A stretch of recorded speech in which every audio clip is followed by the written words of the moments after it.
20 minute की निकलेगी, सब टाइम पर हो जाएंगे अपने।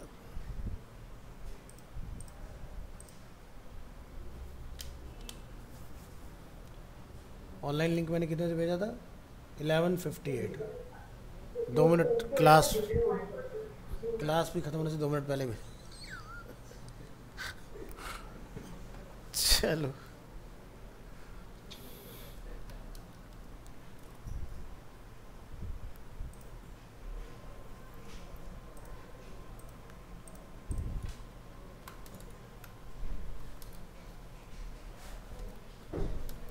अरीना के नाम से हम लोगों ने अपना फोल्डर बनाया था और उसके अंदर हमने अपना वर्डप्रेस इंस्टॉल कर दिया था। ठीक है,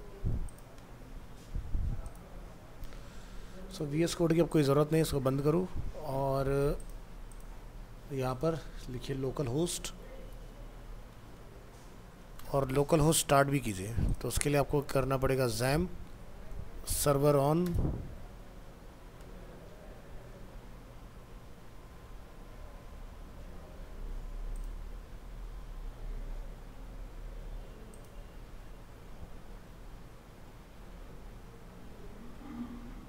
ये स्टार्ट हो चुका है। ब्राउज़र में आइए, लोकल होस्ट क्या लिखेंगे? अरीना।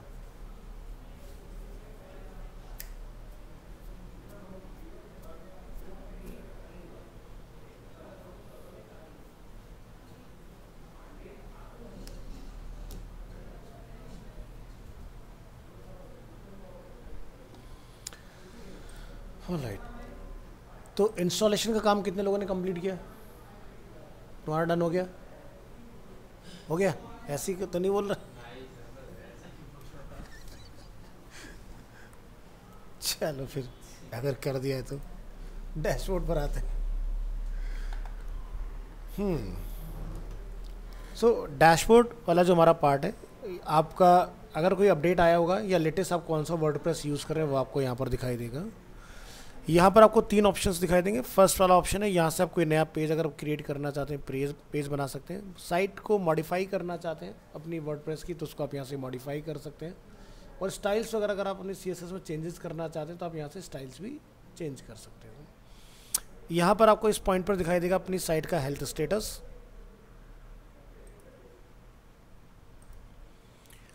यहाँ पर आपको मिलेगा एट अ ग्लांस में कि भी number of post, comment, page कितने हैं आपके पास, किस वर्जन के ऊपर काम कर रहे हैं, कौन सा थीम आपका रनिंग है, सर्च इंजन आपका इनेबल है या डिसेबल है, वो सब आपको इस पॉइंट पर मिल जाएगा। आपको कभी काम करते वक्त कोई आइडिया अगर जनरेट होता है तो हो सकता है कि आप पेज एकदम से ना बना पाएँ, तो आप अपना टाइटल और कंटेंट लिख के अपने ड्राफ्ट को सेव कर सकते हो और बाद में उसको आप एक्सपेंडेड मोड में लिख सकते हो यहाँ से। और अगर वर्डप्रेस की तरफ से कोई न्यूज़, कोई अपडेट, कोई कमेंट वगैरह कुछ भी अगर होगा, न्यूज़ जो वर्डप्रेस से रिलेटेड है कि नेक्स्ट फर्दर वो क्या लोग लेकर आने वाले हैं, तो वो आपको यहाँ से पता चलता रहेगा। ठीक है, तो जैसे अभी आप देखो 6.6.2 मेंटेनेंस रिलीज वर्डप्रेस का आया है और हम लोग भी वर्डप्रेस का 6.6.2 यूज़ कर रहे हैं। ठीक है, तो इसका महीने के अंदर मान के चलो अपडेट आता रहता है। ठीक है, बहुत फ्रीक्वेंटली अपडेट होता रहता है नई नई चीज़ें इसके अंदर। सो आपको मीटअप्स, वर्ड कैंप्स या फिर न्यूज़ जिसमें भी आपको जाना है, आप यहाँ से क्लिक करके उस पर्टिकुलर को विजिट कर सकते हो। कुछ यहाँ पर ड्रैग बॉक्सेस हेयर का ऑप्शन दिया, आपको लगता है भाई मेरे को ये ऑप्शन यहाँ नहीं यहाँ पर देखना है, तो आप इस तरह से ड्रैग एंड ड्रॉप करके अपने डैशबोर्ड को रीअरेंज कर सकते हो अपनी रिक्वायरमेंट के अकॉर्डिंग। दूसरा पार्ट आपको मिलता है यहाँ पर अपडेट्स। अपडेट पे जब आप आएंगे तो आपको अगर थीम से रिलेटेड, वर्डप्रेस रिलेटेड कोई भी अगर अपडेट पेंडिंग होगा तो वो आपको यहाँ मिल जाएगा। तो प्लगइन, थीम और वर्डप्रेस तीनों कैटेगरी यहाँ पर अवेलेबल है। अपडेशन का जो भी काम होगा वो यहाँ से होगा। इसके बाद हम लोग बात करते हैं पोस्ट की। पोस्ट और पेज में क्या डिफरेंस होता है। सो एग्जांपल के तौर पर अगर हम एक वेबसाइट पर आते हैं जैसे कि ANI, ये क्या है, एक न्यूज़ की वेबसाइट है। अब इसमें आए दिन नहीं, हर मिनट यहाँ पर एक नई न्यूज़ आती है। ठीक है, क्योंकि एक दिन में 1400 न्यूज़ का इनका रहता है सिस्टम। सबसे कम अगर न्यूज़ अगर आएंगे, ठीक है, तो कम से कम 800 से 900 न्यूज़ इनके पास पर डे के आते हैं। और ये लोग न्यूज़ को क्या करते हैं, अलग अलग चैनल्स को सेल करते हैं। ठीक है, so ANI stand for Asian news agencies. So जैसे आप यहाँ देखेंगे, people in Shimla holds protest over illegal construction.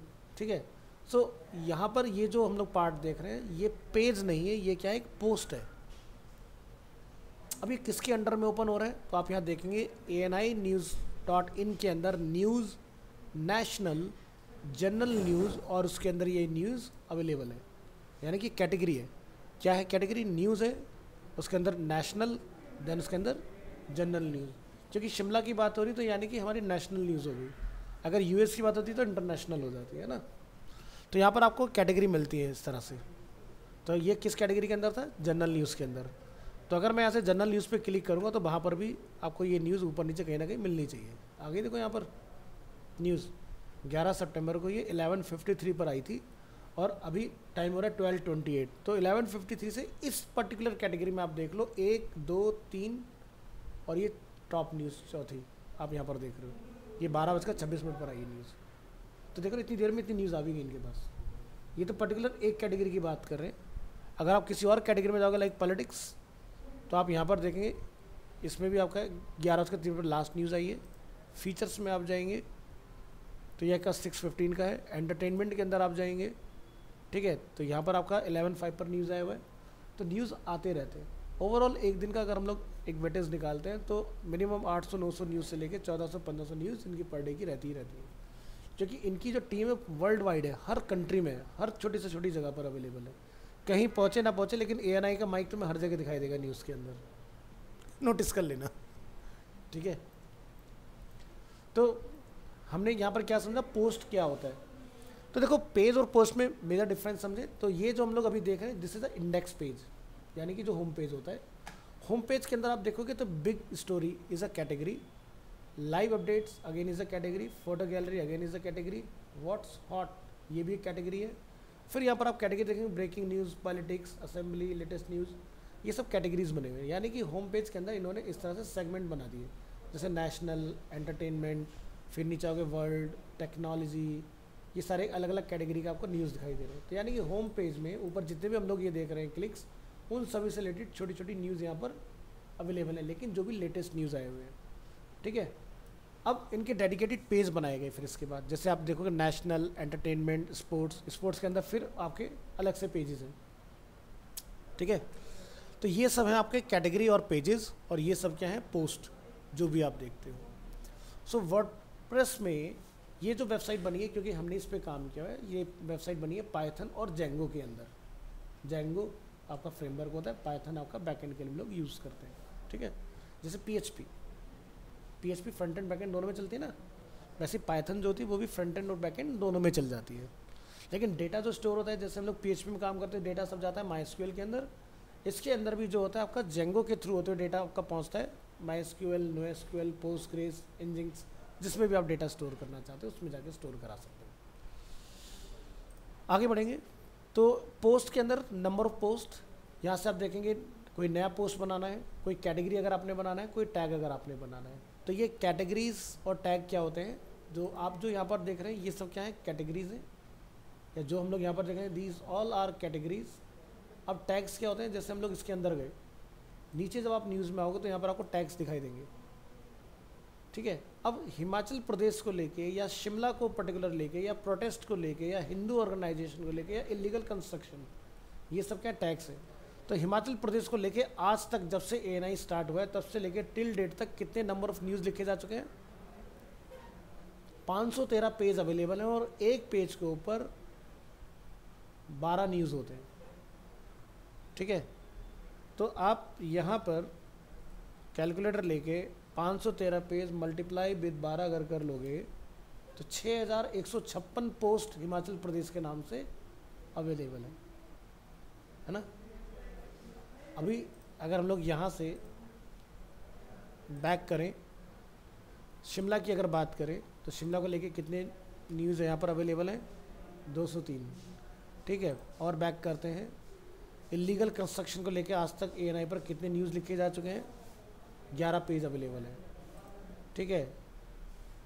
यहाँ से संजौली मॉस्क को लेके कितने हैं वो यहाँ देखिए, ये अभी हाल फिलहाल के हैं सारे, देखो ना, 4 दिन, 1 दिन, 5 दिन, 5 दिन, 5 दिन, 5 दिन, ठीक है।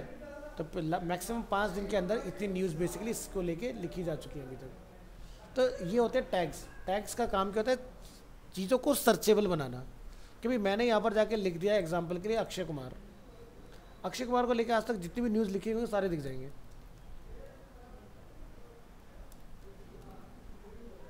एंटर करिए, आगे देखो अक्षय कुमार कितनी बार इनके लिए खबर लिखी जा चुकी है, 123 पेज अवेलेबल है। ऐसे आप सलमान खान ढूंढ लो जाके, ये क्या टैग्स है सब। लो सलमान खान आ गया इसमें, नीचे आ जाओ 135, ठीक है। तो इस तरह से अवेलेबल है डेटा इसके अंदर।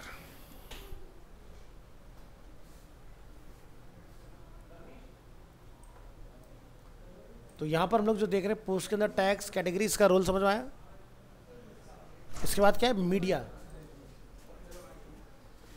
मीडिया का मतलब कि जो भी आप फोटोग्राफ या जो भी आप यहाँ पर वीडियो अपलोड करेंगे वो सब आपको इस एरिया में डिस्प्ले होने वाला है।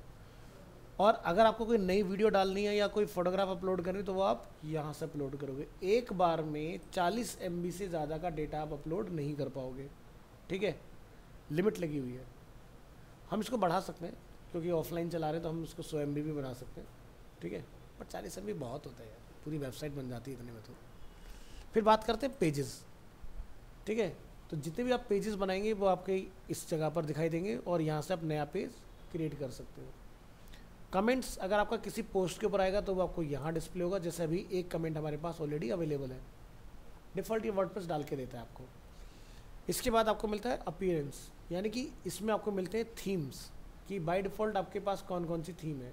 तो current year, last year and last to last year की आपको थीम दिखाई देगी। जैसे 2024, 2023, 2022, 25 जल्दी आने वाला है 2-3 महीने के बाद में, तो आपको यहाँ पर भी 25, 24, 23 ऐसे दिखाई देगा।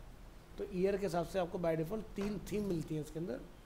थीम हम डाल भी सकते हैं, थीम हम डेवलप भी कर सकते हैं, बट हमारे इस कोर्स में थीम डेवलप करना टास्क नहीं है, वर्डप्रेस सीखना टास्क है। बट मैं सिखा दूंगा कैसे थीम बना सकते हैं आप लोग।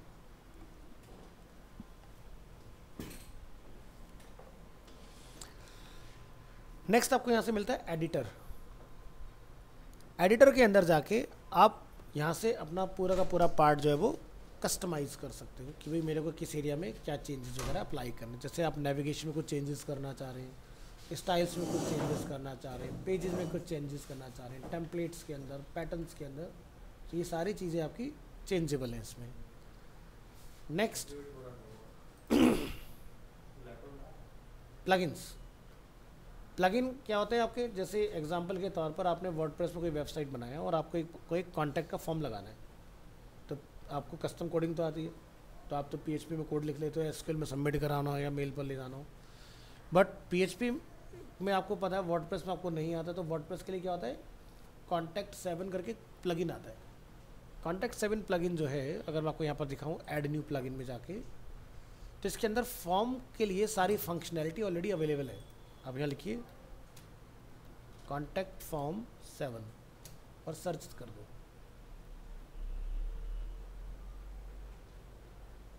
आ गया। सो यहाँ से आप पूरा का पूरा फॉर्म जो है वो बिना कोई,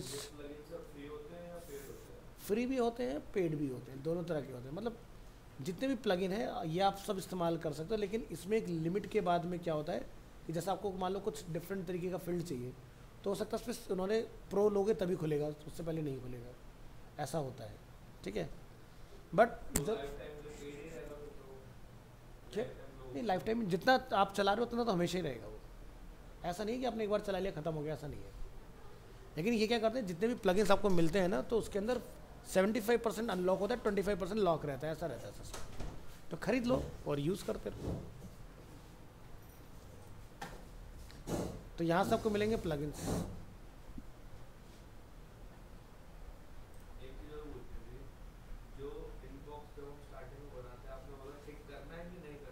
कौन सा?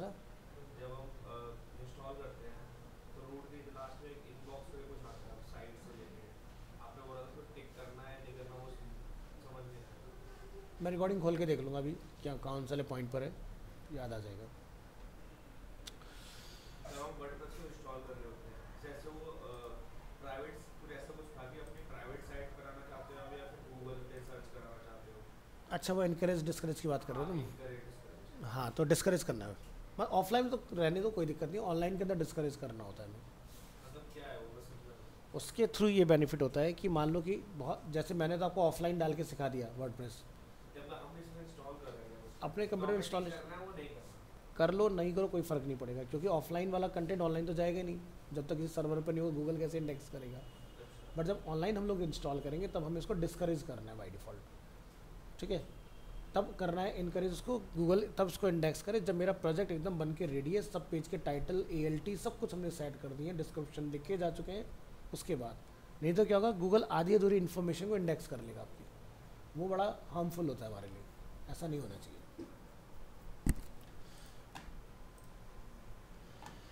तो प्लगइन्स आपके काम को आसान करते हैं, बहुत सारे बड़े बड़े अमेजिंग अच्छे अच्छे प्लगइन्स आपको इसके अंदर मिल जाएंगे, जिसको हम लोग देखेंगे ट्राई करके कि किस तरह से काम करते अगर हैं। जैसे हमें कोई अपना कस्टमाइज प्लगइन चाहिए, वो बनवा कर सकते हैं प्लगइन्स इंस्टॉल। प्लगइन आपको हर तरह के मिल जाते हैं ऑनलाइन, और तुम्हें अगर अपना, कोई ले हमारा कोई रिक्वायरमेंट है तो हाँ, हम खुद के बनवा सकते हैं प्लगइन। बनवा सकते हो, डेवलप हो जाते हैं। डेवलप हो जाते हैं। हाँ, PHP डेवलपर ही बनाता है इसको, ठीक है? देखो प्लगइन्स क्या है, प्लगइन सम सॉर्ट ऑफ की मतलब कि आपको बहुत ज़्यादा कोड नहीं करना आता, आप किसी को अपनी रिक्वायरमेंट बताओ, वो आपको उसका प्लगइन बना के दे देगा, ठीक है? जैसे मुझसे किसी ने प्लगइन बनवाया था कि यूट्यूब से वीडियोस फैच होके वेबसाइट में आ जाएं, ठीक है?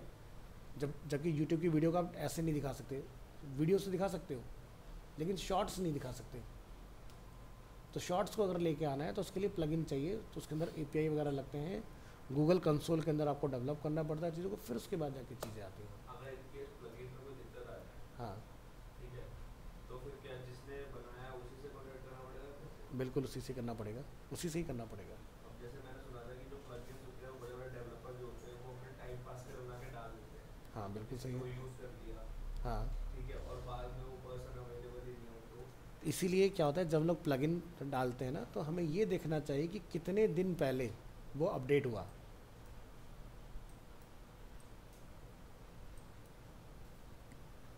अब आपने एक प्लगइन ऐसा डालिया जो 10 साल पहले किसी ने बना के डाल रखा है और वो वर्डप्रेस पर रिफ्लेक्ट हो रहा है, आपको मत डालो, क्योंकि 10 साल में तो वर्डप्रेस की पूरी दुनिया ही बदल गई, चलेगी नहीं। तो ये देख रहे हैं, जैसे ये प्लगइन है 12 घंटे पहले अपडेट हुआ है, 2 हफ्ते पहले अपडेट हुआ है, 2 महीने पहले अपडेट हुआ है, तो इनको चला सकते हो। क्योंकि कुछ प्लगइन्स होते हैं जो हमें बहुत अब ऐसा कोई प्लगइन हमने पहले कभी डाला हो, हाँ अब उसका कोई अपडेट ही नहीं है हाँ, और उसकी वजह से हमारी साइट डाउन हो गई। तो हटा दो, उसका कोई ना कोई सब्स्टिट्यूट ज़रूर मिलेगा आपको, हर प्लगइन का सब्स्टिट्यूट होता है। अच्छा। हाँ, बस आपको पता होना चाहिए। चलो, तो प्लगइन वाला पार्ट हम लोगों ने देखा, तो ये क्या आपका एक सपोर्ट एलिमेंट है, यानी कि जैसे आपको मैंने कॉन्टैक्ट फॉर्म सबमिट करने का तरीका बताया, तो आप इसकी हेल्प से करवा सकते हो। फिर आता है आपका, हाँ बोलो। जैसे कई बार मैंने सुना था कि अगर ज़्यादा प्लगइन डाल दो हैवी हो जाती साइट, साइट हमारी बहुत स्लो हो जाती है। बिल्कुल सही है, कोई एरर आ रहा तो पता ही नहीं चलता कि कौन सा प्लगइन। बिल्कुल सही बात है। फिर उसका सोल्यूशन प्लगइन कम से कम यूज़ करने चाहिए, है, प्लगइन कम से कम यूज़ करने चाहिए। बहुत सारे लोग प्लगइन से प्लगइन डाल देते हैं वेबसाइट के अंदर। लेकिन फिर उसके बिना काम भी नहीं चलेगा, फिर कैसे चलेगा? कोई थीम कोई ऐसी बात चूज़ ही करो, नहीं होता। थीम ऐसी चूज़ करो जिसके अंदर प्लगइन्स कम से कम रिक्वायरमेंट हो। हम जैसे क्या कहते हैं, बहुत बेसिक सी प्लेन थीम उठा लेते हैं, अब तुम्हें कुछ भी काम कराना है तो तुम उसके लिए प्लगइन लगाओ, क्योंकि तुम्हें डेवलपमेंट आता नहीं है, तो तुम फंसोगे उस केस में।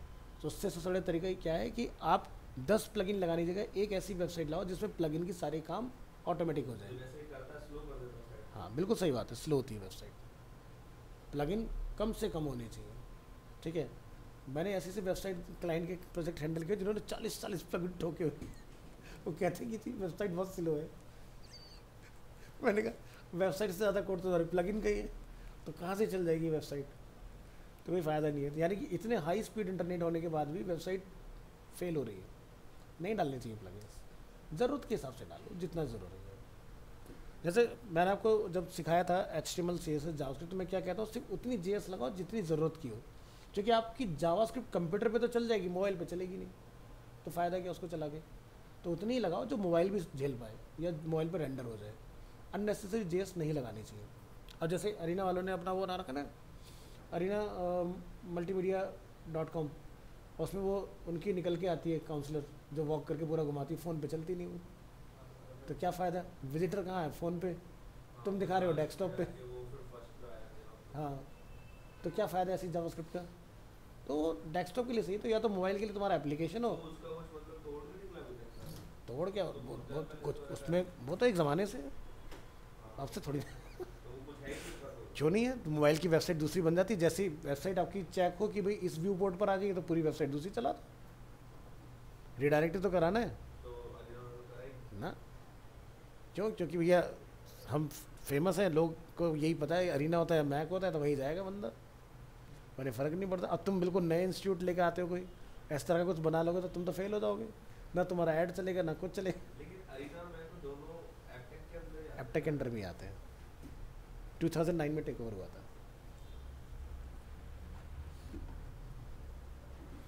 100 करोड़ में मैक को खरीद लिया था।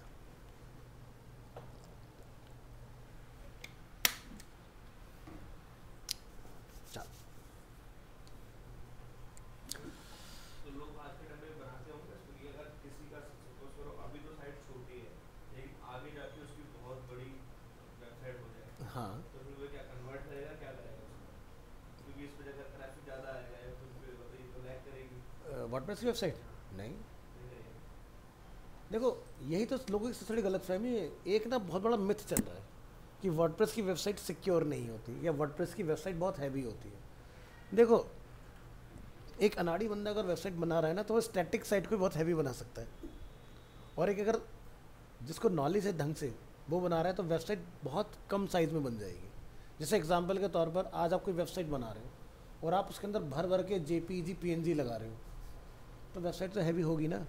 तो मैंने क्या सिखाया था, वेब पिक्चर, कि भी सारी इमेज को बाद में वेब पिक्चर में कन्वर्ट कर दो, सीएसएस जितना लगाया उसको कंप्रेस कर दो सीएसएस कंप्रेसर से, तो वेबसाइट सीएसएस को कंप्रेस करने से 24% तो ऑटोमेटिक लाइट हो जाती है। इमेज को लाइट कर दो तो 50% लाइट होगी पूरी की पूरी वेबसाइट, पहला फेज़। अब वर्डप्रेस की वेबसाइट कब हैवी होती है? अगर नंबर ऑफ पेज ज़्यादा होते हैं। वर्डप्रेस की वेबसाइट लाइट वेट कब होती है? पोस्ट जब उसके अंदर जितनी मर्जी हो, मैं कहता हूँ इन्फिनाइट हो, लाइट वेट होगी। क्योंकि पोस्ट क्या होती है, डायनामिक होती है। जैसे हमने वो देखा था ना, क्या बोलते हैं, CRUD ऑपरेशन सीखा था पीएचपी में। तो आप 4 चीज़ें ओपन करके देख रहे हो, मेरे पास 4 स्टूडेंट है, मुझे रीड करके देखना उसके अंदर फर्दर डिटेल और क्या है। तो वो ऑन रिक्वेस्ट पेज बन रहा है, पेज एक्चुअल में एग्जिस्ट तो नहीं कर रहा ना, ऑन रिक्वेस्ट में वो पेज खुल रहा है, तो यानी कि उसका लोड कंसिडर नहीं होता। तुम्हारे आने से पहले मैं यही समझा रहा था ANI की वेबसाइट में कि ANI की वेबसाइट में नंबर ऑफ पेज कितने हैं, तो नंबर ऑफ पेज उतने जितने आप यहाँ नैब बार पर देख रहे हो, लेकिन पोस्ट कितनी है। यानी कि अगर मैं यहाँ पर जैसे इसकी बात कर रहा हूँ पर्टिकुलर की, जैसे मैंने भी सर्च करके दिखाया था कि जब मैंने ये न्यूज़ ओपन किया तो यहाँ पर एक टैग था हिमाचल प्रदेश। हिमाचल प्रदेश को लेके आज तक इतनी न्यूज़ लिखी जा चुकी है, 513 पेज है, और 12 से मल्टीप्लाई करो तो आपकी न्यूज़ निकल के आती कितनी न्यूज़ इनके पास अवेलेबल है। 6156 पेज है एक तरह से, ऐसा समझो आप। अब अगर तुमने वर्डप्रेस में इतने पेज बनाए थे फिर तो वर्डप्रेस तुम्हारा खुलेगा ही नहीं, बट अगर इतनी पोस्ट है तो कोई फ़र्क नहीं पड़ता। ये अभी किस पे बनी हुई है? ये पाइथन और जेंगो पे बनी हुई है, ठीक है। तो जैसे मैंने आपको दिखाया था इंडियन एक्सप्रेस लास्ट क्लास में, हाँ वो अब ये ANI से भी बड़ी साइट है देखा जाए तो क्वालिटी वाइज, ठीक है। कंटेंट की कमी नहीं इनके पास, कुछ नहीं है, ठीक है। इंग्लिश इनका अलग है, अगर आप यहाँ से क्लिक करोगे, ठीक है, इंडियन एक्सप्रेस के नाम से आपका आ गया। हिंदी पे क्लिक करोगे तो इनका हिंदी वाला वर्जन आ जाएगा, ठीक है। ये इनका जनसत्ता आ गया इस तरह से। अगर आप यहाँ से दूसरा चूज़ करोगे चेंज हो जाएगा। तो यहाँ पर इंडियन एक्सप्रेस में जब लोग होते हैं इधर तो मैंने आपको लास्ट क्लास में दिखाया था ना कि अगर हम लोग यहाँ लिखते हैं WP एडमिन, तो ये वेबसाइट वर्डप्रेस में बनी हुई है, लिखा है। अब ये जो हम लोग यहाँ देख रहे हैं या ये जो हम लोग यहाँ पर देख रहे हैं सारी चीज़ें, ये सब क्या पोस्ट है। आप क्लिक करोगे एक नई न्यूज़ खुलेगी, जैसे मलाइका अरोड़ा से रिलेटेड है, राहुल गांधी से रिलेटेड है, तो ये देखो आपका ओपन होना स्टार्ट हुआ इस तरह से, है ना। तो ये पेज नहीं है, ये क्या है, आर्टिकल कैटेगरी के अंदर, इंडिया कैटेगरी के अंदर राहुल गांधी की न्यूज़ है। ये आर्टिकल कैटेगरी में सिटीज़ के अंदर, मुंबई के अंदर, ये आपकी एक अलग न्यूज़ है, ठीक है। तो इस तरह से आपके पोस्ट बनते हैं। तो पोस्ट बनाओ, पेज मत बनाओ। बहुत सारे लोग क्या करते हैं, जिन्हें नॉलेज नहीं होती वो लोग पेज बनाते जाते हैं। तो पेज बनाओगे तो वर्डप्रेस की वेबसाइट ऑटोमेटिकली हैवी हो जाएगी। तो जैसे फ्लिपकार्ट है, फ्लिपकार्ट की पूरी वेबसाइट के अंदर पेज कितने हैं, जितने आपको ऊपर नेविगेशन दिखते हैं वही पेज है। अब आप मोबाइल में गए तो मोबाइल एक पेज है, लेकिन मोबाइल के अंदर जितने भी ब्रांड हैं या जो भी आप डेटा देख रहे हो वो सब क्या है, आपके ऑन रिक्वेस्ट पर पेज बन रहे हैं। तो इसलिए उसका लोड कुछ होता ही नहीं है। तभी मैं आपको ये सब सिखा दूंगा, समझ जाओगे चीज़ें। तो प्लगइन के बाद हमारा नेक्स्ट क्या है, यूज़र। तो यूज़र बाय डिफ़ॉल्ट आपका जो होगा एक वो दिखाई देगा, जैसे कि हमने एक एडमिन यूज़र बनाया था, ईमेल क्या है और पोस्ट कितनी इसके थ्रू डाली जा चुकी है, उसका रोल क्या है। अब मान लो कि आप एक कंपनी ओनर हो और आपकी वेबसाइट का आपने एक्सेस किसी को देना है, तो कभी भी मेन क्रेडेंशियल मत दो, उसके अंदर एक यूज़र बना दो और उस यूज़र को राइट दे दो कि वो क्या क्या काम कर सकता है, क्या नहीं कर सकता उसके अंदर। हमने बोला ऐड न्यू यूज़र,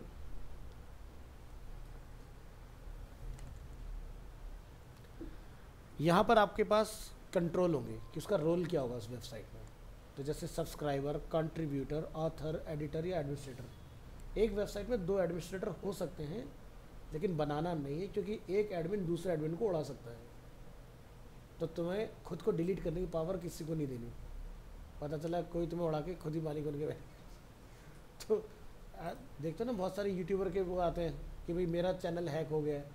ऐसे नहीं होते चैनल हैक भाई, इतना सीधा कौन है। तो तुम्हारे अकाउंट में कोई सिक्योरिटी वाला डेटा नहीं, तुमने तभी 2 फैक्टर ऑथेंटिकेशन लगाया हुआ है कि मोबाइल पे मेरे पहले आएगा, फिर मैं वहाँ से अलाउ करूँगा तब जाके लॉगिन होगा।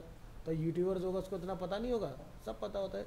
लेकिन वो कहाँ फंसते हैं, अपना चैनल जब वो किसी को मैनेज करने के लिए देते हैं लालच में कि ला भाई मेरे को दे, मैं तेरे के अंदर सब्सक्राइबर बढ़ा दूंगा, पोस्ट ऐसा कर दूंगा, वैसा कर दूंगा, उसके बाद में उसके चैनल भी कब्जा कर लिया, हटाओ उसको, हम मालिक चैनल के।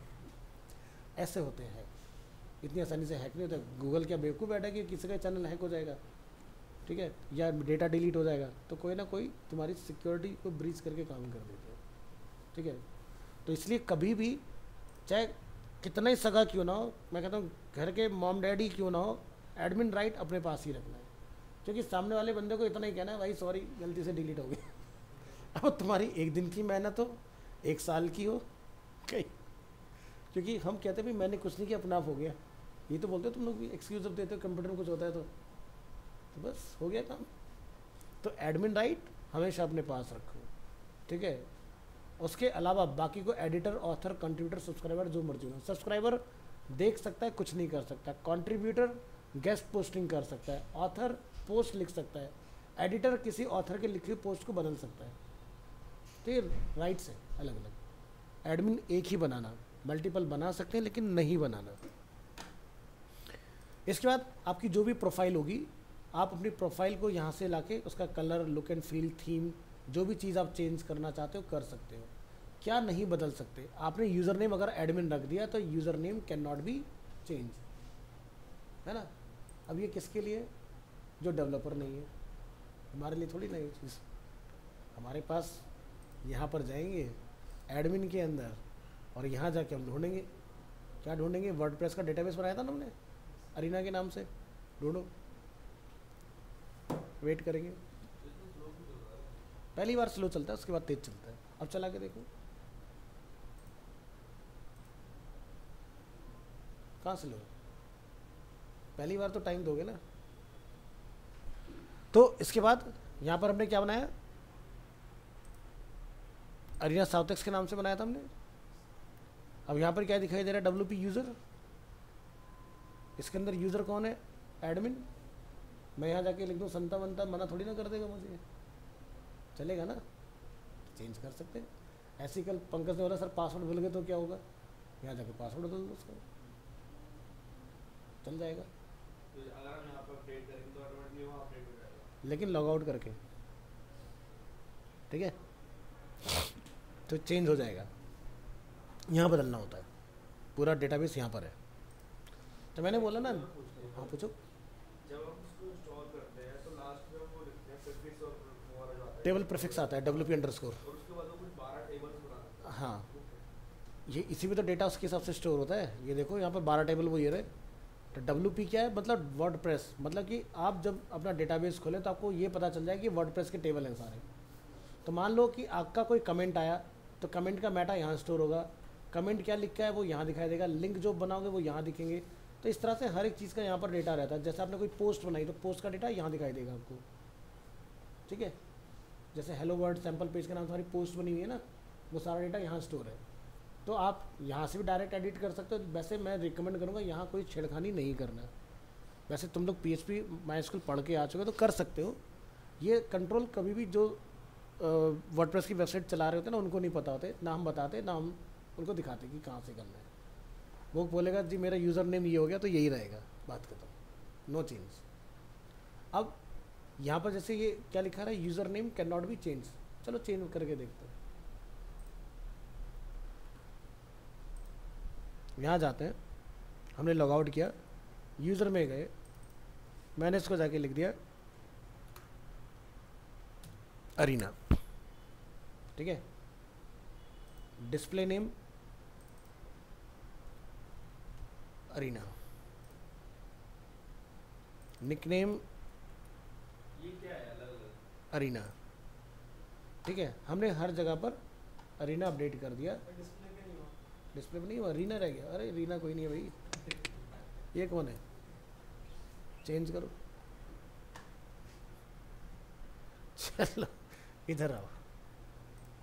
अब यहाँ पर हम लोग इसको क्या करेंगे, हमने कहीं पर क्रेडेंशियल सेव किए थे, इसके नोटपैड में डाले थे ना। हाँ यही है अपना। तो पासवर्ड ले लो, पासवर्ड के साथ हमने कोई भी चेंजेस नहीं किए और हम यहाँ पे लिखते हैं एडमिन और यहाँ से करते हैं लॉगिन। तो क्या कहता है, इस नाम से कोई नहीं है ना।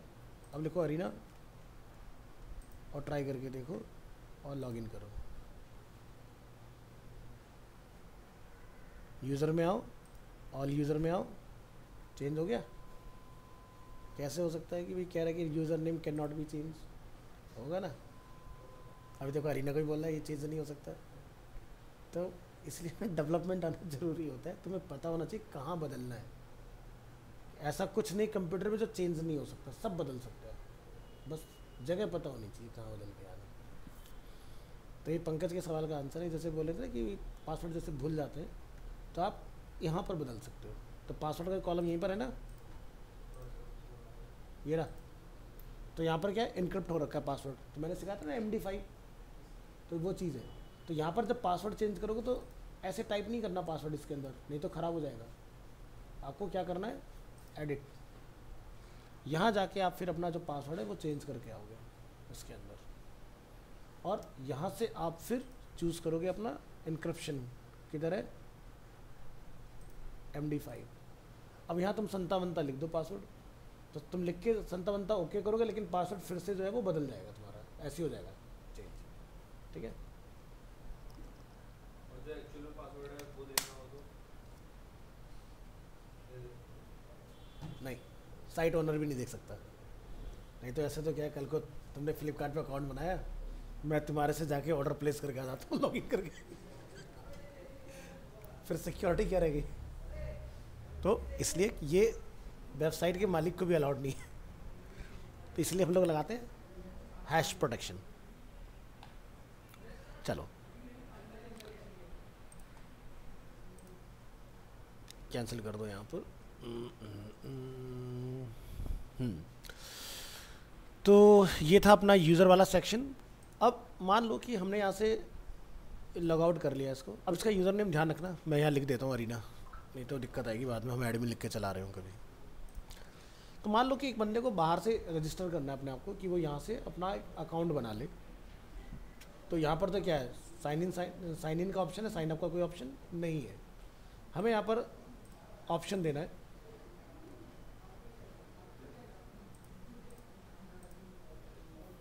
तो क्या करेंगे, सेटिंग्स, और आपको जनरल में आना है, और यहाँ से आपको एक फीचर ऑन करना है, एनीवन कैन रजिस्टर। बट जो रजिस्टर होगा बाय डिफ़ॉल्ट उसके पास कौन सी पावर आप दे रहे हो उसको बना दो सब्सक्राइबर। तो जैसे हम लोग फ्लिपकार्ट में सामान खरीदते हैं, हम सब्सक्राइबर हैं, हम सिर्फ खरीद सकते हैं और कुछ नहीं कर सकते। ये नहीं कल को तुम जाके इसका प्राइस बदल के आ जाओ और ख़रीद के ले आओ सामान, ऐसा नहीं होगा। तुम्हारे पास एडिट का राइट नहीं है। हमने यहाँ से क्या बोला, सेव चेंजेस। अब आप जब लॉग आउट करेंगे यहाँ पर क्या दिखाई दे रहा है, पहले नहीं आ रहा था ना। और रजिस्टर पर क्लिक करो, यूज़र नेम और ईमेल, अब इससे क्या होगा कि आप जो भी यूज़र नेम अपना डिसाइड करोगे और जो भी ईमेल डालोगे तो एक लिंक आपके पास जाएगा, ऑफलाइन में नहीं, ऑनलाइन में। ये भी ऑफलाइन चला, ऑफलाइन में कोई मेल नहीं आएगा। तो यहाँ जाके हम लोग जैसे डिफाइन कर देते हैं demo@gmail.com। तो जो साइट का ऑनर है उसके पास रिक्वेस्ट चली गई, कैसे कर रहे? तो यहाँ पर लॉगिन, हमने लिखा अरीना, पासवर्ड, लॉगिन। तो देखो यूज़र के अंदर ऑल यूज़र में आपको रिफ्लेक्ट होगा डेमो, आ गया। ये एक डेमो के नाम से यूज़र बना है, ये क्या है? सब्सक्राइबर। अब इसका जो पासवर्ड है वो हमें सेट करके देना पड़ेगा, क्योंकि एक्चुअल में तो क्या होता है, आपके पास देखते हैं हमेशा जब भी कहीं साइन अप करते हैं एक वेरिफिकेशन लिंक जाता है, जैसे आप उस लिंक को क्लिक करते हैं तब आपका अकाउंट एक्टिव होता है। सेम वर्डप्रेस के अंदर भी होगा। तो यानी कि वर्डप्रेस आपको क्या करेगा, उस ईमेल आईडी पर एक मेल भेजेगा और जैसे आप उसको टैप करोगे आपको पासवर्ड सेट करने का ऑप्शन आएगा। ऑफलाइन है तो अभी नहीं आएगा इसमें, तो हम लोग यहाँ जाएंगे, बोलेंगे एडिट, और यहाँ जाके आप उसका पासवर्ड जो है वो सेट करके आ सकते हो। और मान लो कि कोई पर्सन है जो कहता है सर मैं पासवर्ड भूल गया, मेरा अकाउंट मुझे रीसेट कराना है, तो आप यहाँ से क्या बोलते हैं, सेट रीसेट लिंक। ठीक है, तो जैसे आप सेंड रीसेट लिंक पे क्लिक करोगे तो उसके पास दोबारा से नया पासवर्ड बनाने का ऑप्शन आ जाएगा। तो एडमिन के पास ये कंट्रोल रहता है कि वो आपको एक लिंक डाल देगा, आप दोबारा से अपना नया पासवर्ड खुद से जो रखना चाहते हो वो रख लो।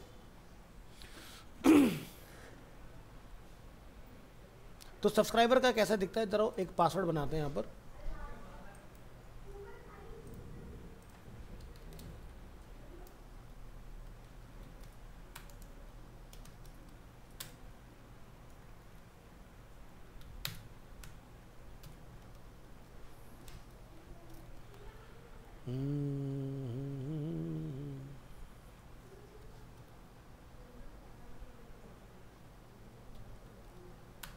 सब्सक्राइबर यहाँ लिख दो।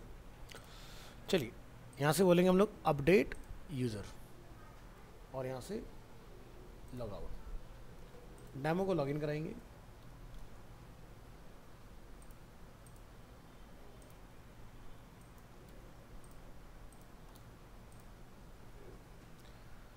ठीक है, तो उसके पास सिर्फ इतना ही है, डैशबोर्ड, प्रोफाइल, जहाँ पर जाकर अपनी प्रोफाइल को वो कंप्लीट कर सकता है।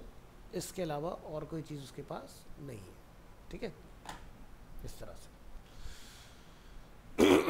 तो जैसे से आप उसके रोल वहाँ से बदलते जाओगे वैसे से यहाँ पर नए नए फीचर अनलॉक होते जाएंगे। तो चलो वन बाय वन देखते हैं, उसके रोल को बदलने की कोशिश करते हैं वहाँ से। तो हमने यहाँ से क्या करा, लोकल होस्ट, क्या नाम रखा था, अरीना। चलो डैशबोर्ड, लॉग आउट करेंगे इसको, और यहाँ पर हम लोग जाके लिख देंगे अरीना और अरीना का पासवर्ड। यूज़र में आते हैं, ऑल यूज़र क्या बनाना चाहते हो, कंट्रीब्यूटर बना देते हैं। तो कंट्रीब्यूटर बन गया। अब इसकी प्रोफाइल को यहाँ पर रिलोड करके देखो,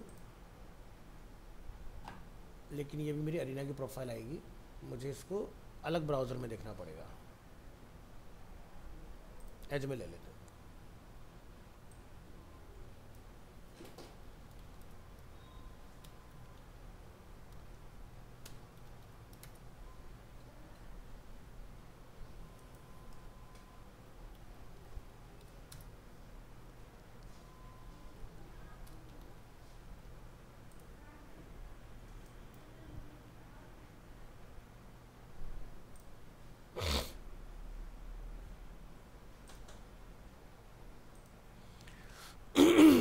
तो देखो कंट्रीब्यूटर क्या क्या कर सकता है, कंट्रीब्यूट, पोस्ट।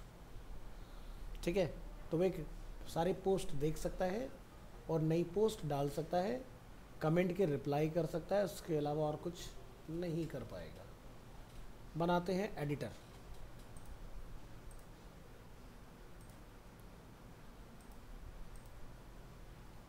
ऑथर बना देते हैं, चेंज कर देते हैं रोल, और यहाँ के रिलोड कर देते हैं। तो देखो ऑथर के पास वीडियो या इमेज डालने का कंट्रोल अनलॉक हो गया। उसके बाद आगे चलते हैं, एडिटर। इसके पास राइट आ जाएगा कि ये नया पेज भी बना सकता है। लेवल अनलॉक होते आ रहे हैं। जैसा जैसा आप रोल असाइन करोगे वैसे वैसे आपके पास कंट्रोल होंगे। तो देखो ये सब कुछ कर सकता है लेकिन यूज़र को मैनेज नहीं कर सकता। अब मैं इसको गलती से एडमिन का अधिकार दे देता हूँ। अब इसका वर्डप्रेस मेरे वर्डप्रेस जैसा हो गया, देखो सारे कंट्रोल हैं इसके पास। यानी कि अब ये बंदा आके यहाँ पर मुझे डिलीट कर सकता है क्योंकि ये भी एडमिन की पावर रखता है इक्वल। समझ गए ना? तो दोनों को सारी पावर नहीं देनी, अलग अलग। तो इसका अधिकार इससे वापस छीन लो, यहाँ जाओ और फिर से इसको एडिटर बना दो।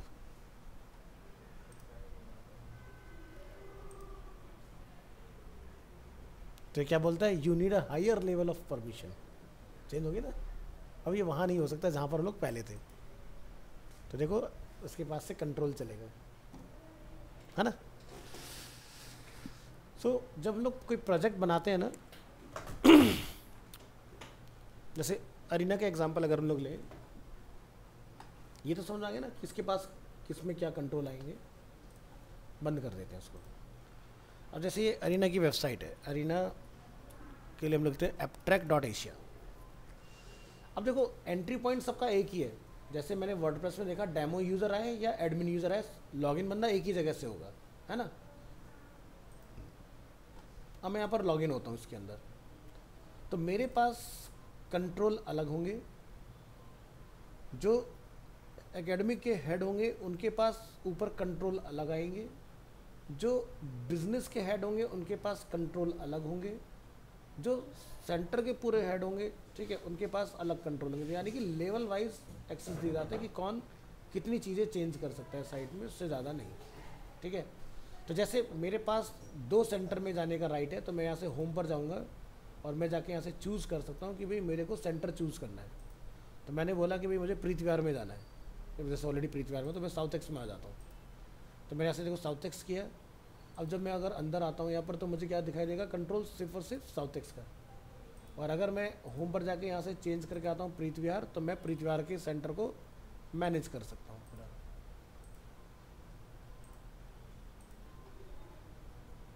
अब क्या आ रहा है, प्रीति विहार। अब जो रीजनल हेड होंगे उनके पास सेंटर के ड्रॉप डाउन पर दिल्ली के अंदर जितने भी नंबर ऑफ सेंटर्स हैं वो सारे आ रहे होंगे, ठीक है।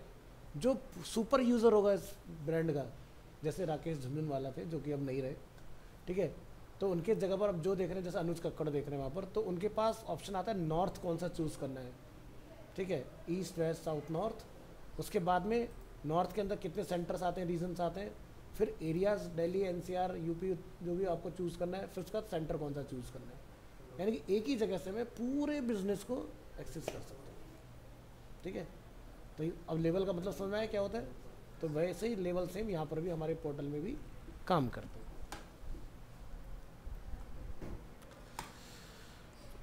तो हमने प्लगइन समझ लिया, हमने यहाँ से यूज़र्स का रोल समझ लिया, यूज़र कैसे बनेगा, कैसे उसके रोल्स को हम लोग डिफाइन कर सकते हैं, क्या रोल पे क्या एक्सेस रहेगा, सारी चीज़ें हमें पता है। तो सब्सक्राइबर सबसे बेसिक है।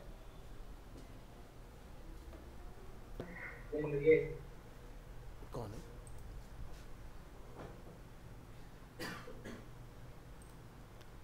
हाँ, हम लॉगिन करते हैं। रिबूट करके लिखा था ना, चेक करते हैं उसको। I am not a robot. हाँ, रोबोट क्या हाँ, है? कैप्चा कोड होता है वो बेसिकली। उसका काम क्या होता है कि आज की डेट में ना बहुत सारी साइट्स जब बनती हैं ना, तो अगर आप वो सिक्योरिटी लेयर का यूज़ नहीं करते हो तो उसके डिसएडवांटेजेस ये होते हैं। मान लो आपकी वेबसाइट में एक फॉर्म है, तो कोई भी बॉट्स आके आपकी वेबसाइट का फॉर्म फिल करके चला जाएगा और आपके पास मेल आते रहेंगे, ठीक है। अब वोट करने वाला तो वोट टिक भी करके चला जाएगा। नहीं, नहीं, बॉट्स में ऑटो टिक नहीं होता, इसलिए लगाया जाता है, ठीक है। अभी बॉट्स के पास यही पावर नहीं आई है। एक मिनट, सिक्योरिटी लेयर है और ये गूगल से आपको लेना पड़ता है, इसके पैसे जाते हैं, फ्री नहीं होता ये, वन टाइम है या फिर रिक्वेस्ट बेस, ठीक है। यानी कि आपने जैसे 10,000 रुपये पे करके कैप्चा कोड खरीदा, तो उसके अंदर आपको 10 लाख रिक्वेस्ट मिल जाती है। तो यानी कि मैंने यहाँ क्लिक कर दिया, एक रिक्वेस्ट हो गई, ठीक है, पैसा कट रहा है कोई दिक्कत नहीं, लेकिन सेफ़ है। ऐसा नहीं कोई भी आके बॉट घुस गया हमारे इसके अंदर और काम ख़राब करके चला गया। तो एक तो होता है इस तरह का। अब एक और दिखाता हूँ, जैसे इस वेबसाइट पर आओ, ठीक है, तो यहाँ देख रहे हो एक लगा हुआ है कैप्चा अलग तरीके का। तो यहाँ पर अगर हम लोग कॉन्टैक्ट के फॉर्म में आते हैं तो हमने कॉन्टैक्ट के फॉर्म के ऊपर इस तरह से लगाया हुआ था, यानी कि यहाँ पर भी कोई बॉट अगर डेटा को भरने की कोशिश करेगा तो जाएगा नहीं डेटा। यहाँ पर अगर कोई ह्यूमन ट्राई करेगा तो डेटा सबमिट होगा, अदरवाइज नहीं होगा। तो इस वेबसाइट पे डिफरेंट तरीके का कैप्चा लगा हुआ है, यानी कि जिसकी ये साइट बनी है उनका बजट नहीं था कि हम अफोर्ड करें इसको, तो कोई दूसरा सॉल्यूशन दिया गया उसके लिए, ठीक है। या फिर एक और होता है कि जैसे गवर्नमेंट बड़ी पैसे खर्च करने में बड़ा वो करती है, लेने में सबसे आगे रहती है ना, कि छोड़ो भाई गलत देके हमारा क्या बिगाड़ेगा, है ना। तो ये PHP का सबसे सस्ता वाला होता है कि बंदे से टोटल कराओ। वो इसमें वाले नहीं आता है, ये जो होता है ना, अभी मेरे में तो क्या है ये वेरीफाई हो रखा है ऑलरेडी, ठीक है। तो यहाँ पर ना आपको हर बार वो चेंज करके देगा, किसी में पजल देता है सॉल्व करने के लिए, किसी में पूछेगा नंबर ऑफ माउंटेन्स कितने, नंबर ऑफ बोट्स कितने, नंबर ऑफ साइकिल कितनी, नंबर ऑफ बस कितनी है, ट्रैफिक लाइट की सिग्नल कितने हैं। तो इस तरह से क्या होता है कि बंदा आंसर कर पाएगा। अब मान लो कि आपकी वेबसाइट में हर बार एक ही चीज़ आती है, तो वो तो बॉट को एक बार ट्रेन कर दो भाई, इसमें हर बार यही पूछेगा तेरे से 5+2 कितना होता है, तो बॉट ओके करके चला जाएगा। अब हर बार अगर रैंडम आएगा तो नहीं कर पाएगा ना तो जैसे अभी क्या है 4+1 हो गया, तो बॉट को तुमने सिखा दिया। अब दोबारा जब चला तो 5+5 हो गया, फिर चला तो यहाँ से 2+7 हो गए। तो मैं तुम्हें जब पढ़ाया था जावास्क्रिप्ट तो बनाना सिखाया था, math.random की हेल्प से कैसे बनता है, और इवन वैलिडेट करके भी दिखाया था तुम्हें कि कैसे वैलिडेट होता है। तो ज़रूरी होता है। अब इसके देखो दो फायदे हैं, एक तो ना फर्जी यूज़र नहीं घुस पाएगा कोई बॉट के थ्रू, दूसरा आपकी वेबसाइट हो सकता है बहुत ज़्यादा ट्रैफिक वाली हो, ठीक है, और सर्वर तुम्हारा उतना अच्छा है नहीं, तो आप क्या चाहोगे कि भाई एक घुसे, दूसरा बंदा टोटल जब तक कर रहा है तब तक एक बंदा करके वहाँ से निकल गया काम अपना। तो ट्रैफिक को भी मैनेज करने में काम कर रहे हैं। अगर तुमने ओपन एंट्री सबको दे दी तो तुम्हारा सर्वर जो होगा वो लोड में चला जाता है। तो ये दूसरा काम ये भी करता है आपका, तो यानी कि लोड बैलेंसिंग, क्योंकि जो I am not a robot वाला जो आता है ना, बहुत सारे लोगों को तो समझ ही नहीं आता करना क्या है, पढ़ते ही नहीं 3-4 बार ट्राई करते हैं, अच्छा ये करना है इसमें, तो कितनी इमेज चूज़ करनी है। कुछ लोग लगे पड़े बस पूछे, अब मान लो कि 9 ग्रिड आई, 9 में से 3 बस भी अगर ओके कर दो तो भी वो सबमिट हो जाता है। लोग लगे पड़े 6 की 6 पूरी बस चूज़ करके आएंगे उसके अंदर, पता नहीं ना कि वो कितने पे मान जाता है कितने पे नहीं मानता ये चीज़ है।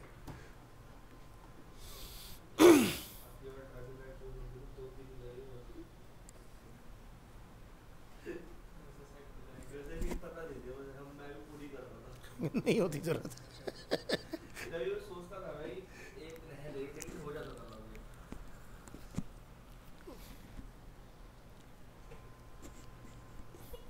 चल थोड़ा सा समय बचा है, जरा डैशबोर्ड को थोड़ा सा और क्लियर कर लेते हैं। फिर हमारे पास क्या है नेक्स्ट, इसके बाद में टूल्स टूल्स में आपको ऑप्शन मिलेगा अवेलेबल टूल्स के नाम से। अब यहाँ पर आप देखें categories and tag converter. If you want to convert your categories to tag और vice versa use the categories and tag converter, और आपको यहाँ से इसको चला लेना है। अब ये नेट इनेबल होना चाहिए तभी ये काम करेगा। तो देखो यहाँ पर आपका सारा ऑप्शन आ गया, Blogger, categories and tag converter, LiveJournal, movable type and type data, RSS, Tumblr and WordPress. तो जितने भी यहाँ पर टूल्स हमारे सामने अब अवेलेबल हुए ना, हो सकता है आपको इन सभी टूल्स की ज़रूरत ना हो। तो हमें क्या चाहिए यहाँ पर, तो यहाँ पर आप देखो एक टूल है वर्डप्रेस, और यहाँ पर क्या लिखा रहा है इंस्टॉल नाउ तो क्या लिखा है, import post page comment custom field categories and tag from a WordPress export file.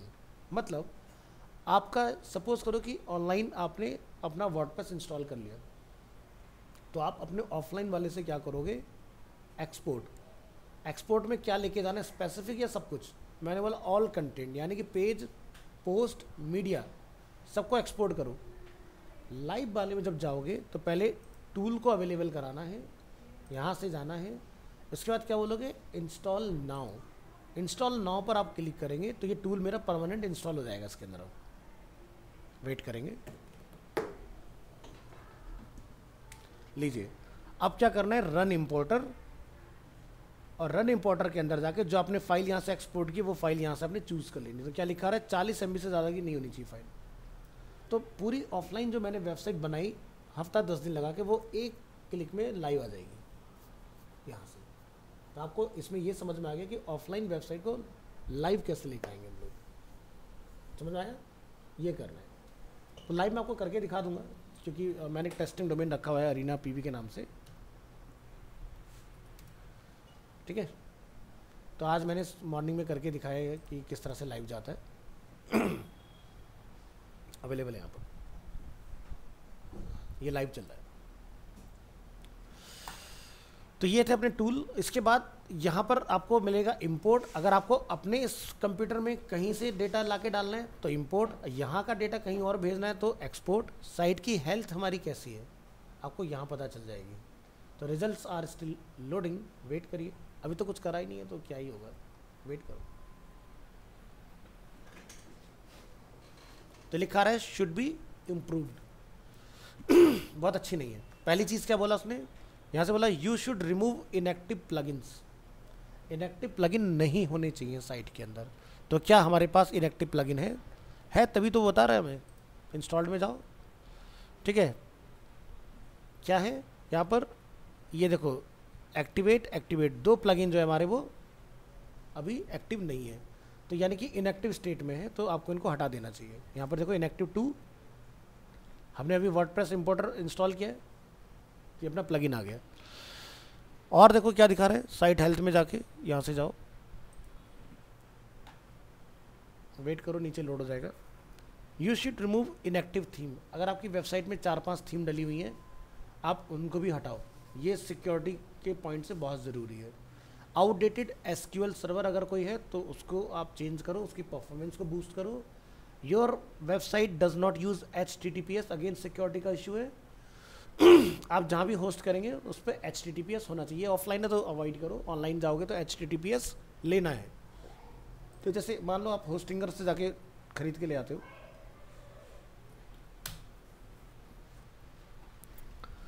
तो आप जब यहाँ से वेब होस्टिंग खरीदेंगे तो होस्टिंगर या फिर आज की डेट में गवर्नमेंट ने मैंडेटरी कर दिया, तो ये क्या करते हैं ना, साथ में आपको SSL फ्री देते हैं।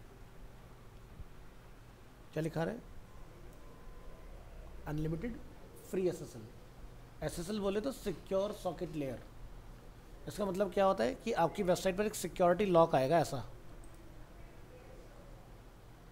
तो क्रोम पहले दिखाता था, अब नहीं दिखाता है। तो ये कहाँ दिखाई देगा मुझे, तो जैसे कि मेरा एज ब्राउज़र खुला हो तो आप यहाँ जाके इसको चलाओ तो देखो यहाँ पे ताला लगा आएगा इस तरह से। SSL है तभी तो आ रहा है। नहीं होगा तो क्या लिखा आएगा, नॉट सिक्योर। कैसे आएगा दिखाता हूँ,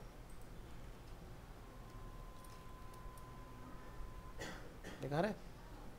तो आपकी वेबसाइट पे नॉट सिक्योर नहीं आना चाहिए।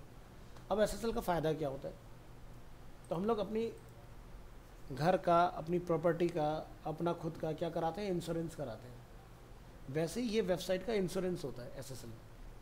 एक तो होता है कि खाली बस आपका यहाँ से जो लॉक है वो लगाने का काम, कि वेबसाइट इसमें आ जाए। तो इसमें ना अलग अलग SSL आते हैं, डिफरेंट तरह के, बड़े बड़े एक्सपेंसिव आते हैं। आपकी वेबसाइट के अंदर बहुत ही सेंसिटिव इन्फॉर्मेशन है और कोई आपकी वेबसाइट को ब्रीच करके अंदर आ जाता है और आपकी इन्फॉर्मेशन सारी चोरी करके ले जाता है। तो आपने जिससे वो ख़रीदा था SSL, आप उसके ऊपर क्लेम कर सकते हो, ठीक है। तो यानी कि आपको SSL में डॉलर्स की सिक्योरिटी मिलती है कि मुझे इतने डॉलर का क्लेम मिल जाएगा, क्योंकि मैं आपको जाके बोलूँ भाई मेरा इतना नुकसान कर दिया आपने, तो उस कंपनी को देना पड़ेगा वो चीज़, ठीक है। तो जैसे GoDaddy पर अगर आप आओगे तो ये जो होस्टिंगर आपको बोल रहा है ना कि अनलिमिटेड फ्री SSL, तो ये बस ऐसा है कि खाली नॉट सिक्योर रिमूव करने वाला, ठीक है। अच्छे वाले SSL ऐसे नहीं आते, पैसा देना पड़ता है। तो यहाँ पर जब आप आओगे तो आपको यहाँ पर दिखाई देगा सिक्योरिटी। सिक्योरिटी में क्या आता है, SSL सर्टिफिकेट। तो ये है SSL, ये है मैनेज्ड SSL सर्टिफिकेट। इस पर क्लिक करो, 4,999, 9,999, 19,999, ठीक है। क्या कह रहा है, सिक्योर मेन वेबसाइट और उसके 9 सब डोमेन, ये सेव करेगा, ये 5 वेबसाइट को सिक्योर करेगा, ये सिंगल वेबसाइट को सिक्योर करेगा। लेकिन जब रिन्यू कराने जाओगे तो ये 5,000 के इतने देने पड़ेंगे। अब कितने हो गए? 18,000 रुपये हो गए प्लस टैक्स। जब लेते हो एसएसएल तो बहुत सस्ता होता है, जब रिन्यू कराते हो तो पैसे बढ़ जाते हैं। भाई सीधी सी बात है, 1 साल आपने अगर कोई वेबसाइट चलाई है तो उसके अंदर कुछ तो होगा, तो उसकी सिक्योरिटी के मैं पैसे लूँगा। मैंने 1 साल तुम्हारा डेटा संभाला है, चाहिए तो लो, नहीं तो कहीं और देखो। ठीक है, तो देखो 20,000 की सिक्योरिटी यहाँ पर 44,000 की होगी। अब मुझे बताओ, जो अभी हमने देखा अनलिमिटेड फ्री एसएसएल दे देगा वो? नहीं दे पाएगा। मतलब कि वो बेसिक सिक्योरिटी दे रहा है बिल्कुल, कि सिर्फ ताला लगा के दे रहा है बस, दिखाने के लिए कि जी वेबसाइट पे नॉट सिक्योर नहीं आ रहा है। कल को तुम्हारा चोरी हो जाए, कुछ हो जाए, मेरी टेंशन नहीं है। उस वाले एसएसएल में और इस वाले एसएसएल में ये डिफरेंस है। ठीक है, तो इनका एक दूसरा एसएसएल भी आता है।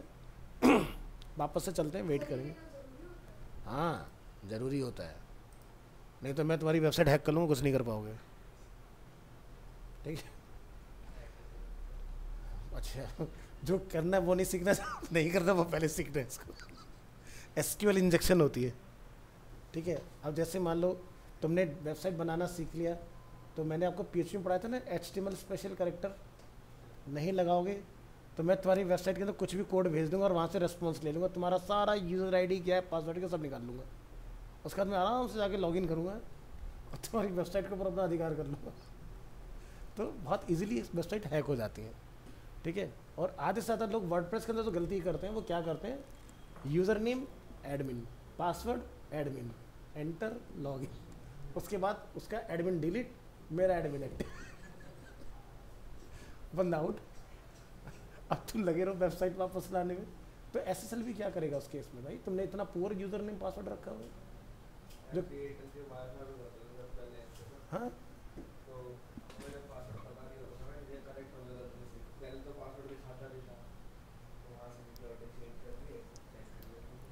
अरे जैसे अब अरीना में ही है, अरीना मान लो कहीं पर वाईफाई एक ऐसी जगह पे लगा हुआ है कि जहाँ पर स्टूडेंट की रीच में है। बच्चे क्या करते हैं, रीसेट का बटन दबाते हैं, डिफ़ॉल्ट हो गया, चला सब बाई डिफ़ॉल्ट। आईपी एड्रेस पीछे लिखा हुआ ही होता है 192.168.1.1, काम खत्म, घुस गए तुम उनके अंदर, जो मर्जी करो।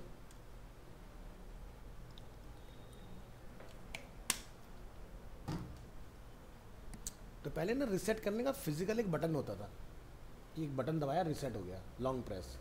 अब ये लोग स्मार्ट हो गए, उन्हें पता है भाई साहब कोई भी कुछ भी करके चला जाता है 2 मिनट में, तो उन्होंने क्या कर दिया, अब छेद बना दिया एक छोटा सा, जैसे ये ना सिम इजेक्टर।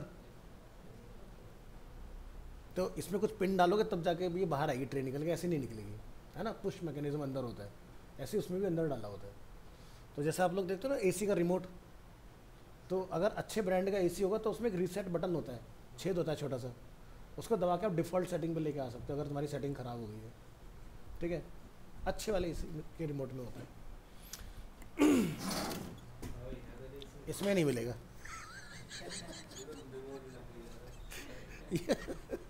इसमें नहीं मिलेगा। हाँ होता है, रिमोट के अंदर एक छोटा सा होल दिया होता है, वो इसीलिए होता है रीसेट करने के लिए। ठीक है, तो ये भी कुछ भी प्राइस नहीं है, इससे भी महंगे महंगे आपके एसएसएल आते हैं। ठीक है, जैसे आप यहाँ जाओगे ऊपर देख रहे हो एसएसएल के कितने सारे टाइप हैं, manage, wild card, multi domain, EV, ओवी, डीवी एंड मोर। तो बहुत सारे हैं। जैसे डीवी एसएसएल आप यहाँ देखो तो ये 299 से स्टार्ट हो रहा है आपका, है ना। ठीक है, और देखोगे यहाँ से ओवी एसएसएल, ठीक है, 499 से स्टार्ट हो रहा है।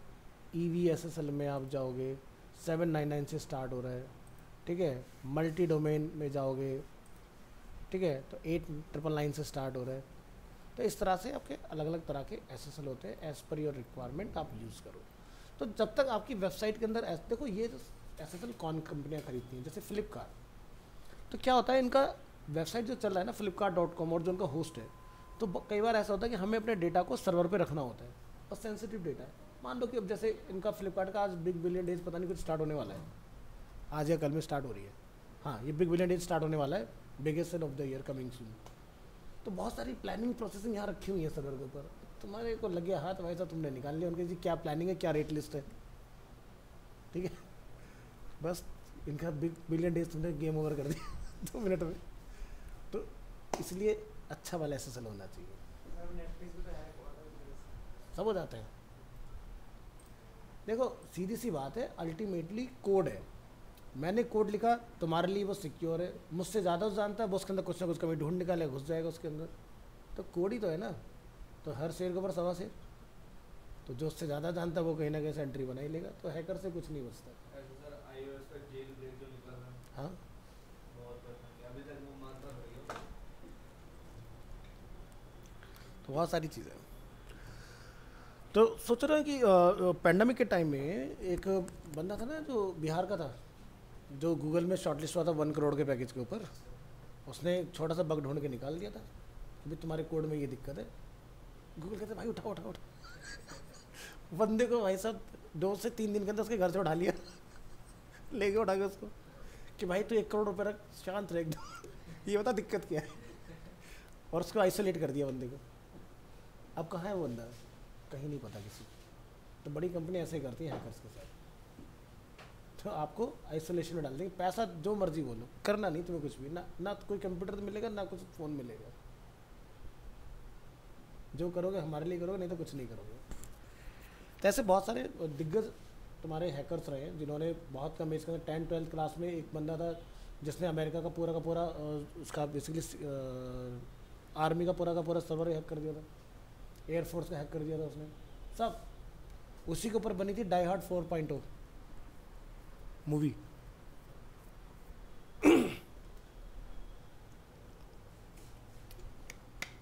तो आज की डेट में क्या है ना, इंटरनेट इतना खतरनाक चीज़ है कि हम अलग अलग कंट्री से हैं।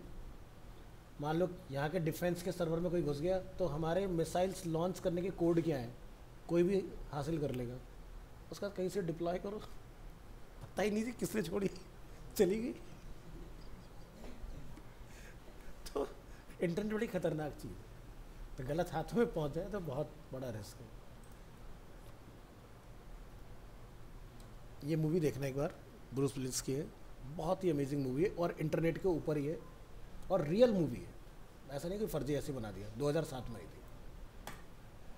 ठीक है, तो यहाँ पर इन्होंने जेन्युइनली दिखाया इंटरनेट यूएस में कहाँ से चलता है। ठीक है, तो पूरा आपको प्रोसेस पता चलेगा कि इंटरनेट की पावर है क्या, हैकर्स कितने खतरनाक होते हैं। ये ऐसा नहीं कि कोई फ्रिक्शन लिख दिया किसी ने कुछ ऐसे, ये रियल घटनाएं हुई थी, उसके ऊपर बेस्ड है। एक बार मूवी देखना, इसकी पूरी सीरीज़ है बहुत सारी, डाई हार्ड 1.0, 2.0, 3.0, 4.0, 5.0, इस तरह से आपको मिल जाएगा सभी, और सभी में यही एक्टर है। चलो जी, तो आज के लिए हमने वर्डप्रेस का अपना डिफ़ॉल्ट क्या सेटिंग्स हैं उसको ख़त्म किया है। नेक्स्ट क्लास में पोस्ट बनाना सीखेंगे, पोस्ट कैसे बनते हैं, कैसे थीम हम लोग डाल सकते हैं इसके अंदर। तो मज़ा आएगा वर्डप्रेस सीखने में, ज़्यादा लंबा नहीं चलेगा, महीना 1.25 महीने के अंदर बड़े आराम से हो जाता है, बड़े अच्छे से। ठीक है, फिर इसके ऊपर SEO भी सीखेंगे, गूगल एड्स भी सीखेंगे, इसके ऊपर कैसे चीज़ें चलाते हैं हम लोग। ठीक है, तो तुम्हारा WDD है तो तुम्हारे में इन डेप्थ नहीं होगा, बट फंडामेंटल बहुत अच्छे से क्लियर हो जाएगा चीज़ों का। अटेंडेंस रहा तो नहीं ना किसी का?